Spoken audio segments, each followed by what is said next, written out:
जय हिंद दोस्तों यदि आप संस्कृत की तैयारी कर रहे हैं तो आज का वीडियो आपको बहुत महत्वपूर्ण होने वाला है, क्योंकि आज हम संस्कृत के अंतर्गत जो चैप्टर वाइज चर्चा कर रहे थे उसमें आज हम वर्णों के उच्चारण स्थान पर चर्चा करेंगे। साथ ही साथ संधि, समास और विभक्ति से संबंधित प्रश्नों पर भी आज के ही वीडियो में चर्चा होने वाली है।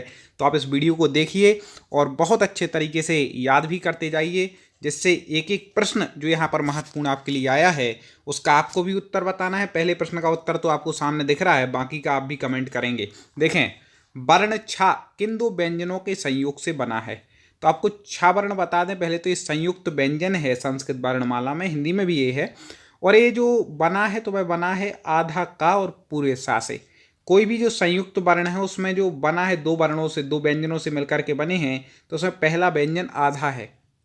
ठीक है, जैसे छा है तो आधा का और पूरे सा से मिलकर के बना है। ता है तो आधा ता त्रा, आधा ता और पूरे रा से मिलकर के बना है त्रा। और ज्ञा है तो आधा ज्या और या से मिलकर के बना है क्या? ज्ञा। ठीक है ना। और छा छा यहाँ पर बताइए, छा हो गया, त्र ज्ञा, और एक स्रा भी आता है, कई बार पूछ लिए यार। तो आधा सा और पूरे रा से मिलकर के क्या बनता है? स्रा। इस प्रकार से आप लगा लेना। चलिए अब आगे बढ़ जाते हैं। कमेंट बॉक्स खोल लीजिए, उत्तर बताने के लिए तैयार रहिए। अब आगे के प्रश्न आपको बताना है, बहुत महत्वपूर्ण चैप्टर से संबंधित आज प्रश्न हैं। दोस्तों, चैनल को सब्सक्राइब ना किया हो तो आपको जुड़ने के लिए चैनल को सब्सक्राइब करके बेल आइकन को दबा करके ऑल नोटिफिकेशन ऑन करना है, जिससे आगे की वीडियो आप तक पहुंचते रहें। यहाँ का उच्चारण स्थान क्या है? उच्चारण स्थान बताना है आपको यहाँ का, जल्दी से कमेंट कर दीजिए। तो यहाँ वर्ण का उच्चारण स्थान हो जाएगा तालु। ठीक, क्या हो जाएगा? तालु, क्योंकि चा वर्ग का है। यहाँ वर्ण किस वर्ग का है? चा वर्ग का। पूरे चा वर्ग का उच्चारण स्थान होता है तालु, चा छा जा झा यहाँ। ठीक है ना। आगे देख लेते हैं, बहुत महत्वपूर्ण प्रश्न है, कमेंट बॉक्स बिल्कुल खोल के रखें। निम्नलिखित में से किस एक वर्ण का उच्चारण स्थान ओष्ठ और नासिका है? दोनों हैं। इन चार में से एक ऐसा वर्ण है जिसका उच्चारण स्थान ओष्ठ भी है और नासिका भी है। जल्दी से बता दीजिए। संस्कृत की तैयारी कर रहे हैं तो हमारा चैनल आपके लिए बेस्ट है। पूरी आपकी सिलेबस के अनुसार शिक्षक भर्ती की परीक्षा हम आपके सभी सब्जेक्ट की कराते हैं। तो यहाँ पर जो हो जाएगा माँ, इसका उच्चारण स्थान ओष्ठ भी है। ओष्ठ क्यों है? क्योंकि ये पवर्ग का वर्ण है और पूरा का पूरा पवर्ग पाफा बाभा माँ ओष्ठ होता है। और साथ ही साथ ये नासिका भी है, क्योंकि अनुस्वार है, वर्ग का पंचम वर्ण है। ठीक है ना। तो इसका उच्चारण स्थान क्या है? नासिका भी है। तो इस प्रकार से आप लगा लेना कि माँ का उच्चारण स्थान ओष्ठ और नासिका दोनों हैं। ढा वर्ण का उच्चारण स्थान, दोस्तों आपको क्रम से नोट्स चाहिए हो या और व्यवस्थित ढंग से पढ़ना हो तो आप हमारे ऐप को प्ले स्टोर से डाउनलोड कर लेना, जिसकी लिंक मैंने डिस्क्रिप्शन में दी है, और टेलीग्राम चैनल से भी आप जुड़ जाइएगा। तो ढा का उच्चारण स्थान जल्दी से बता दीजिए। ढा का उच्चारण स्थान, इसके बाद संधि समास के प्रश्न भी हमें पढ़ना है। तो ढा का जो उच्चारण स्थान है वह है मूर्धा। क्या है? मूर्धा, क्योंकि ये टवर्ग का है और पूरा का पूरा टावर्ग का उच्चारण स्थान क्या है? मूर्धा है। हमारे आप उच्चारण स्थान वाला वीडियो देखिएगा, हमारी प्ले लिस्ट है संस्कृत व्याकरण ट्रिक नाम से, उसमें हमने आपको उच्चारण स्थान एक एक सूत्र से, स्लाइड से, बिल्कुल ट्रिक से बताए हैं। तो आप संस्कृत व्याकरण ट्रिक प्ले लिस्ट में जाके जब हमारे देखेंगे तो संधि, समास, उपसर्ग, प्रत्यय, उच्चारण स्थान, वर्णमाला सब कुछ आपको वहाँ पर ट्रिक से पढ़ने को मिलेगा। चलिए अब शुरुआत कर लेते हैं अगले प्रश्न पर। दैत्यारी का संधि विच्छेद कई बार पूछा गया है। दैत्यारी, ठीक है ना। दैत्यारी का संधि विच्छेद क्या होगा? तो आपको बता दें कि दैत्यारी का जो संधि विच्छेद, यहाँ पर जल्दी बता दीजिए। हाँ, बिल्कुल सही पहचान रहे हैं। दैत्य प्लस अरी, इसका क्या हो जाएगा? दैत्यारी। इसमें हमने ट्रिक बताई थी कि बीच में बड़े आ, बड़ी ई का उच्चारण, बड़े ऊ का उच्चारण हो तो दीर्घ स्वर संधि होती है। तो यहाँ पे प्लस के पहले भी आ है, यहाँ भी आ है, आ और आ मिलकर के बड़ा हो गया। तो इस प्रकार से वहाँ पर क्या बन गया? दैत्यारी बन गया। और देखें, महिषा का संधि विच्छेद होगा। बहुत महत्वपूर्ण संधियाँ हैं, इसके बाद कुछ समास भी लेंगे। और संधि की हमने ट्रिक का जो हमारा वीडियो है, 2 लाख से ज़्यादा लोग जिसको कुछ ही समय में पढ़ चुके हैं, ऐसी वो ट्रिक है। यदि वो ना देखी हो तो मैं विशेष रूप से रिकमेंड करूंगा आप कोई वीडियो देखें ना देखें, हमारे जो संधि और समास की ट्रिक वाला वीडियो है, इन 2 को जरूर देख लेना। आपके हर पेपर में मैं काम में आएगा, इस बात की गारंटी लेता हूँ। संस्कृत व्याकरण ट्रिक नाम से हमारी प्लेलिस्ट है, वीडियो पूरा होने के बाद उसमें देखना और संधि और समास की आप ट्रिक वाले वीडियो जरूर देखिएगा। तो महिषा का संधि विच्छेद जो हो जाएगा वह हो जाएगा मही प्लस ईसा, ई के बाद ई आ रहा है, ठीक है ना। तो बड़ी ई के बाद बड़ी ई, तो बड़ी ई हो जाएगी, दीर्घ स्वर संधि यहाँ पर हो जाएगी, ठीक है। यदि संधि पूछ ले तो कौन सी, दीर्घ स्वर संधि है, और संधि विच्छेद पूछ ले तो मही प्लस ईसा है। पितृणम का संधि विच्छेद होगा। दोस्तों कमेंट भी जरूर कीजिए, आपका रिस्पॉन्स मिलता रहे, क्या आप तैयारी कर रहे हो, कैसे आपको किन सब्जेक्ट में कठिनाई है, तो वो हम जरूर लेकर के आएंगे। साथ में वीडियो को लाइक कर दें। तो पितृणम जल्दी बता दीजिए। तो पितृ प्लस ऋणम, इसमें भी कौन सी संधि है, पितृ प्लस ऋणम, री के बाद री आ रहा है, समान स्वर आकाश वर्णे दीर्घा, तो दीर्घ स्वर संधि है, पितृ प्लस ऋणम से मिलकर क्या बनेगा, पितृणम। आगे देखें, लतेव का संधि विच्छेद होगा। लतेव जल्दी से बता दीजिए, लतेव का संधि विच्छेद क्या हो जाएगा। हाँ बिल्कुल सही पहचान रहे हैं कि लतेव का संधि विच्छेद हो जाएगा लता धन एव, आ के बाद ई आ रहा है तो ई को ए हो जाएगा। कौन सी संधि, एक मात्रा हमने बताई थी किसी शब्द पर हो तो वह गुण स्वर संधि का उदाहरण होगा। दो मात्राएं हो तो वृद्धि स्वर संधि का। तो यहाँ पर ऊपर कितनी मात्रा, एक मात्रा, तो लता धन ए इब तो बन जाएगा लतैब। अब देखें, महौजह का संधि विच्छेद होगा। अभी हाल मैंने आपको बताया था कि एक मात्रा ऊपर हो तो गुण और दो मात्राएं हो तो वृद्धि, ठीक है ना, दो मात्राएं हो तो वृद्धि संधि, ठीक है। तो यहाँ पर देख लें आप, दो मात्राएं हैं तो किस संधि महौजा में कौन सी है, वृद्धि। अब वृद्धि संधि का आपको नियम वगैरह हम सब पढ़ा चुके हैं ट्रिक से, इसलिए यहाँ सीधा बता दे रहे हैं कि आ के बाद ओ आ जाए तो औ हो जाता है, तो महा प्लस ओजह, आ के बाद ओ या औ आए तो औ हो जाता है, तो महौजा यहाँ पर बन जाएगा। उपर्युक्त, वेरी वेरी आईएमपी, कई बार पूछी गई। उपर्युक्त का संधि विच्छेद होगा। उपर्युक्त का संधि विच्छेद आपको बताना है। इसका तो मैं चाहूँगा कि आप विशेष रूप से याद ही कर लें। तो आपको बता दें कि उपर्युक्त का जो संधि विच्छेद होगा वह होगा उपरि प्लस उक्त, ठीक है ना। तो इसमें क्या हुआ है कि ई के बाद ऊ आ गया है, तो ई के बाद ऊ आने से ई को क्या हो गया है, या हो गया है, ठीक है ना। तो इससे मिलकर के क्या बना है, उपरि प्लस युक्त से मिलकर के उपर्युक्त बना है।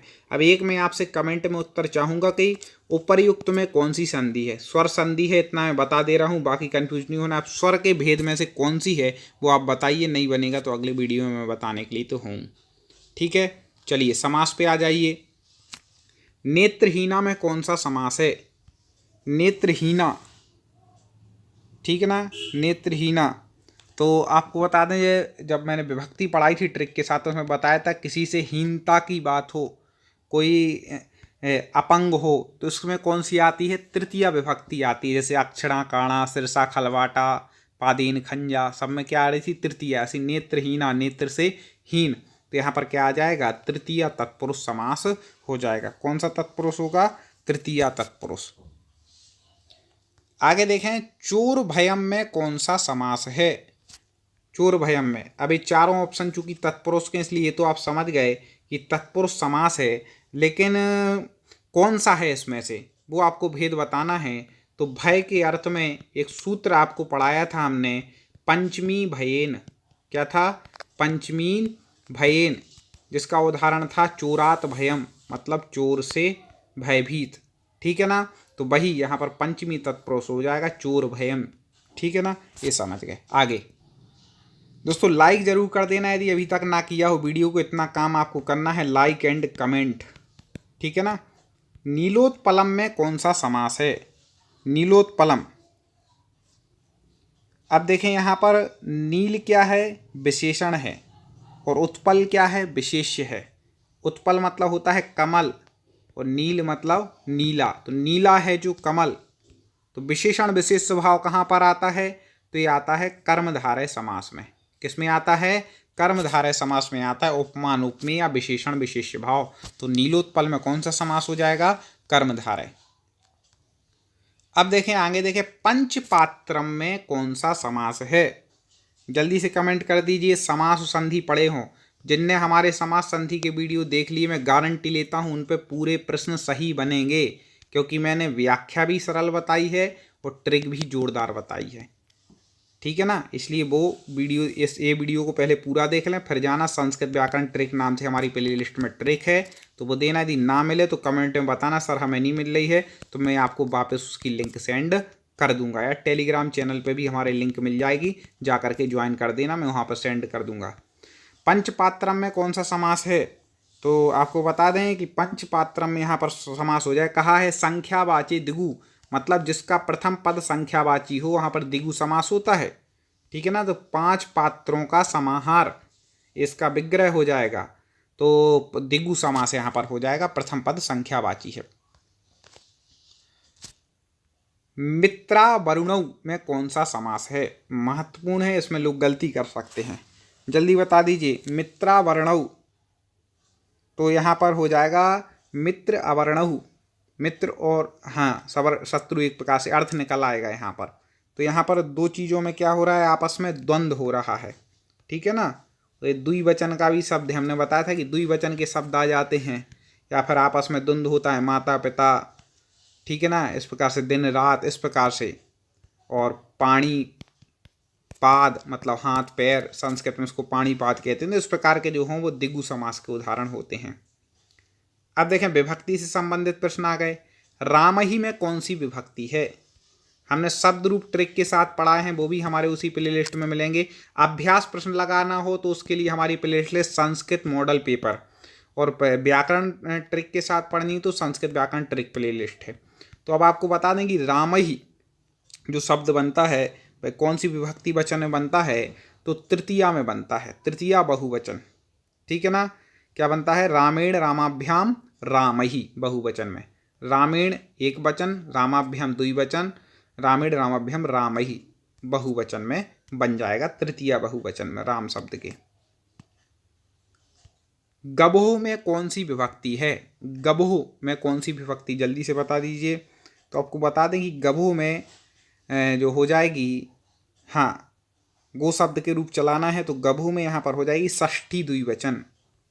मैं आपको कम समय देता हूँ बताने के लिए माना, लेकिन कम समय में ज़्यादा पढ़ाई करना ही हमारा लक्ष्य हो, आपको सफलता दिलाना हमारा लक्ष्य, खासकर संस्कृत में तो आपको मिलेगी ही। वैसे आपको बता दें मैं हर वीडियो के बहुत सरल तरीके से लाता हूँ, चाहे आपके बाल विकास हो, चाहे आपकी हिंदी हो, चाहे संस्कृत हो, चाहे पर्यावरण हो, चाहे सोशल साइंस हो, आप किसी भी एग्जाम की तैयारी कर रहे हो, सब सब्जेक्ट के वीडियो आपको हमारे चैनल पर मिलेंगे।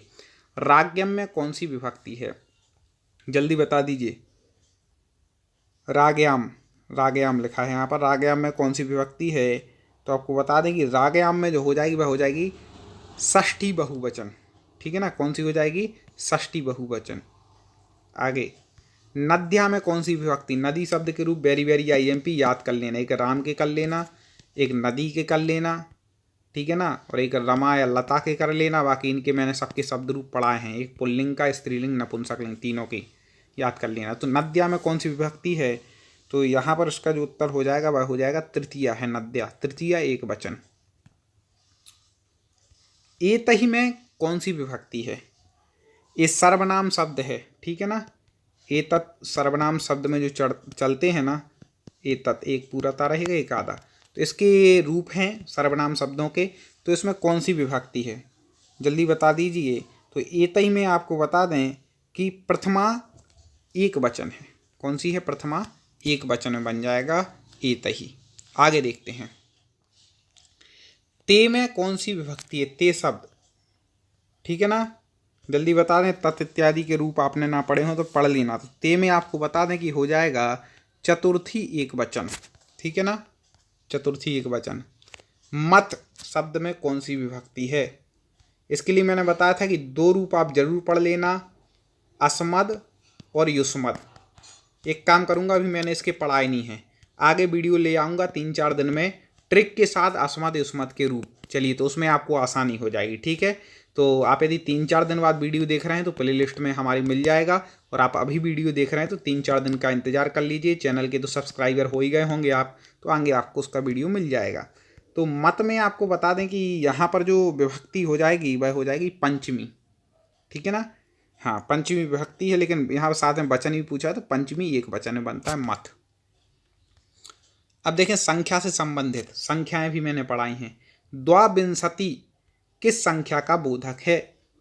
तो संख्या के लिए मैंने आपको बताया था कि आप एक एक शब्द को तोड़ लें। जैसे द्वा मतलब आप समझ जाएंगे 2 और विंशति मतलब 20, तो इनको +20 का अपन को प्लस में बीच में प्लस का चिन्ह लगा देना है। तो 2 और 20 कितने हो गए? 22। तो द्वाविंशति मतलब क्या है? 22 है। और देखें षड्शीति किस संख्या का बोधक है? ठीक है ना, षड्शीति। अब इसको भी तोड़ लो, षट में ऐसे हो जाएगा, इसका तोड़ेंगे यदि संधि विच्छेद से तो व्यंजन संधि इसमें, तो षट प्लस अशीति है यहाँ पर, षट प्लस अशीति। तो षट मतलब होता है 6 और अशीति मतलब होता है 80। मैंने क्या बोला था, इसमें बीच में प्लस लगा लो, ट्रिक है ये। ठीक है ना, संख्याएं वैसे मैंने पढ़ाई हैं 1 से लेकर के 1 अरब खरब तक की संख्याएं संस्कृत व्याकरण ट्रिक नाम से हमारी प्ले लिस्ट में पढ़ा चुके हैं। तो 6 + 80 तो कितना हो गया? 86। षड्शीति इस प्रकार से आप निकाल देना कोई भी संख्या आए। 10 तक याद कर लो, बाकी अपने आप याद हो जाएंगी। लकार के प्रश्न आ गए। देखें भू धातु लट लकार मध्यम पुरुष बहुवचन का रूप होगा। धातु रूप ट्रिक नाम से हमारा वीडियो, हर सब्जेक्ट के वीडियो आपको संस्कृत के मिल जाएंगे। तो भू धातु के जो रूप चलते हैं लट लकार में, भवती भवता भवंती। अब मध्यम पुरुष में पूछा है बहुवचन, तो भवसी भवतः भवत क्या बन जाएगा दोस्तों? भवत बन जाएगा। हाँ, सी उत्तर इसका ठीक हो जाएगा। आगे देखें गम धातु लोट लकार होता है आज्ञार्थक, लट लकार होता है वर्तमान काल में। उत्तम पुरुष बहुवचन, उत्तम पुरुष तो इसके जो रूप चलेंगे भवतु भवताम भवंतु, ये एक वचन, द्विवचन बहुवचन बता दिए। मध्यम पुरुष में भव भवतम भवत, ठीक है, भवतु भवताम भवंतु भव भवतम भवत, भवानी भवाव भवाम। इस प्रकार से यहाँ पर चलते हैं। भू धातु की चला दी। ऐसे गम धातु की यदि हम चला दें तो गच्छतु गच्छताम गच्छन्तु, ठीक है ना, गच्छ गच्छताम गच्छत, गच्छामि गच्छाव गच्छाम, तो गच्छाम यहाँ पर हो जाएगा। ठीक है, सी इसका उत्तर ठीक हो जाएगा। आगे देखते हैं स्था धातु लंग लकार उत्तम पुरुष एक वचन का रूप क्या हो जाएगा? स्था धातु, स्था जो होती है वह बैठने के अर्थ में होती है। जब इसके अपन रूप चलाते हैं ना तो लिट लकार को छोड़ दो, बाकी सभी लकारों में तिष्ठ हो जाता है। क्या हो जाता है? त्रिष्ठ हो जाता है। जैसे द्रस धातु है तो लट लकार छोड़ करके बाकी में पश्य इसके रूप चलते हैं, पश्यति चलेगा, दृश्यति नहीं होता। ठीक है, ऐसे स्था धातु के क्या चलते हैं? तिष्ठति रूप, इस प्रकार से चलते हैं। तो अब यहाँ पर लेकिन लंग लकार पूछा है, लंग लकार होता है भूतकाल के अर्थ में, ठीक है ना, तो इसमें हमने बताया था आ लग जाता है शुरू में। तो अब यहाँ पर स्था धातु के तिष्ठ में चलाना है, आ लगाना है। तो उत्तम पुरुष एक वचन यहाँ पर रूप पूछा है, तो आपको बता दें कि उत्तम पुरुष एक वचन में यहाँ पर जो रूप बन जाएगा वो बन जाएगा आतिष्ठम। क्या बन जाएगा? आतिष्ठम। ठीक है, हाँ, आतिष्ठत आतिष्ठताम आतिष्ठन, ऐसे इस प्रकार से इसके रूप चलेंगे और बहुवचन में उत्तम पुरुष के क्या बन जाएंगे? आतिष्ठम बन जाएंगे। आगे अगला है विद्ये में कौन सा वचन है? विद्ये शब्द में आपको वचन बताना है, तो आपको बता दें कि इसमें हो जाएगा, इसका जो उत्तर सही हो जाएगा, हाँ आप भी कमेंट करते जाएं फटाक से, बिल्कुल, लट लकार उत्तम पुरुष एक वचन, लट लकार है उत्तम पुरुष है एक वचन है। अगले देखते हैं आगे के प्रश्न। दोस्तों वीडियो को लाइक और कम से कम 3 लोगों तक शेयर आप जरूर करेंगे, ऐसी हमें उम्मीद है। और मैंने जैसा कि बोला कि टेलीग्राम चैनल से आप जुड़ जाएंगे तो वहाँ पर भी मैं क्लास के पहले, लाइव क्लास के पहले लिंक सेंड करता हूँ, तो कभी आपको नोटिफिकेशन नहीं आता है तो आप वहाँ से भी प्राप्त कर सकते हैं। लिखत में कौन सा वचन है? लिखत, जल्दी बता दीजिए। हाँ बिल्कुल सही पहचान रहे हैं आप, लिखत में हो जाएगा। आपको बता दें कि ये लोट लकार में बनता है लिखत, ठीक है ना, तो मध्यम पुरुष बहुवचन में बन जाएगा। ठीक है ना, तो लोट लकार मध्यम पुरुष बहुवचन में बन जाएगा। लिख लिखतम लिखत बनता है, मध्यम पुरुष में क्या चलते हैं? लिख लिखतम लिखत, ठीक है ना, ऐसे रूप चलते हैं उसके। बाकी जितने बताते जाओ उतने वो हैं, आप अलग से जो इनके वीडियो हैं वो आप देख लेंगे तो अच्छी तैयारी हो जाएगी। कुरुतम में कौन सा वचन है? कुरुतम, तो क्रूतम में आपको बता दें कि क्रूतम में जो वचन हो जाएगा वह हो जाएगा, हाँ बिल्कुल सही, लोट लकार मध्यम पुरुष द्विवचन। ये कहाँ पे दिया है? बी में दिया है। लोट लकार मध्यम पुरुष द्विवचन हो जाएगा, क्री धातु से बनेगा। आ गया, कृत्व आ गया। निम्न में से कौन सा प्रत्यय है? यहाँ पे प्रत्यय पूछा गया है कृत्वा शब्द में, ठीक है ना। कृत्वा में प्रत्यय पूछा गया है, प्रत्यय जल्दी से बता दीजिए। उपसर्ग प्रत्यय अलग से भी हम वीडियो पढ़ा चुके हैं उपसर्ग प्रत्यय के लिए।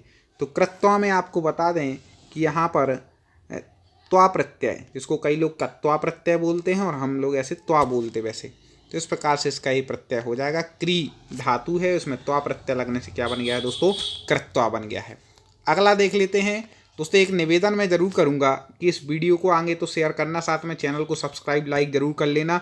इसके बाद आप ये वीडियो जैसी पूरा हो जाए तो मैं प्ले लिस्ट आपको देखो स्क्रीन पर देने वाला हूँ। एक प्ले लिस्ट दूंगा, उस प्ले लिस्ट पर आप क्लिक करेंगे तो व्याकरण पढ़ पाएंगे, ठीक है। एक दूसरी प्ले लिस्ट तरफ दूंगा, इस तरफ संस्कृत व्याकरण ट्रिक की प्ले लिस्ट, इस तरफ टेस्ट सीरीज की रहेगी। तो आपको जो पढ़ना हो वो यहाँ पर इस वीडियो की प्ले लिस्ट से पढ़ लेना। चलिए, ज्ञत्वा में कौन सा प्रत्यय है? तो ज्ञत्वा में जो यहाँ पर हो जाएगा, यहाँ पर भी वही प्रत्यय हो जाएगा जो उसमें था, क्या? क्त्वा प्रत्यय, ठीक है ना। ज्ञत्वा में ज्ञा धातु में हो जाएगा इसमें, ठीक है। तो दोस्तों लाइक ज़रूर करना, शेयर करना। उम्मीद है प्रश्न पसंद आ रहे होंगे, आगे भी ऐसे प्रश्न मिलें, इसलिए आप चैनल से जुड़ जाइए और स्क्रीन पर जो प्ले लिस्ट दी है उस पर क्लिक कीजिए। स्क्रीन पर जो प्ले लिस्ट आपको दिख रही है, इन प्ले लिस्टों पर क्लिक पर करें और आप आगे की पढ़ाई को अपने मजबूत बनाएं। अगले वीडियो मुलाकात होगी। जय हिंद।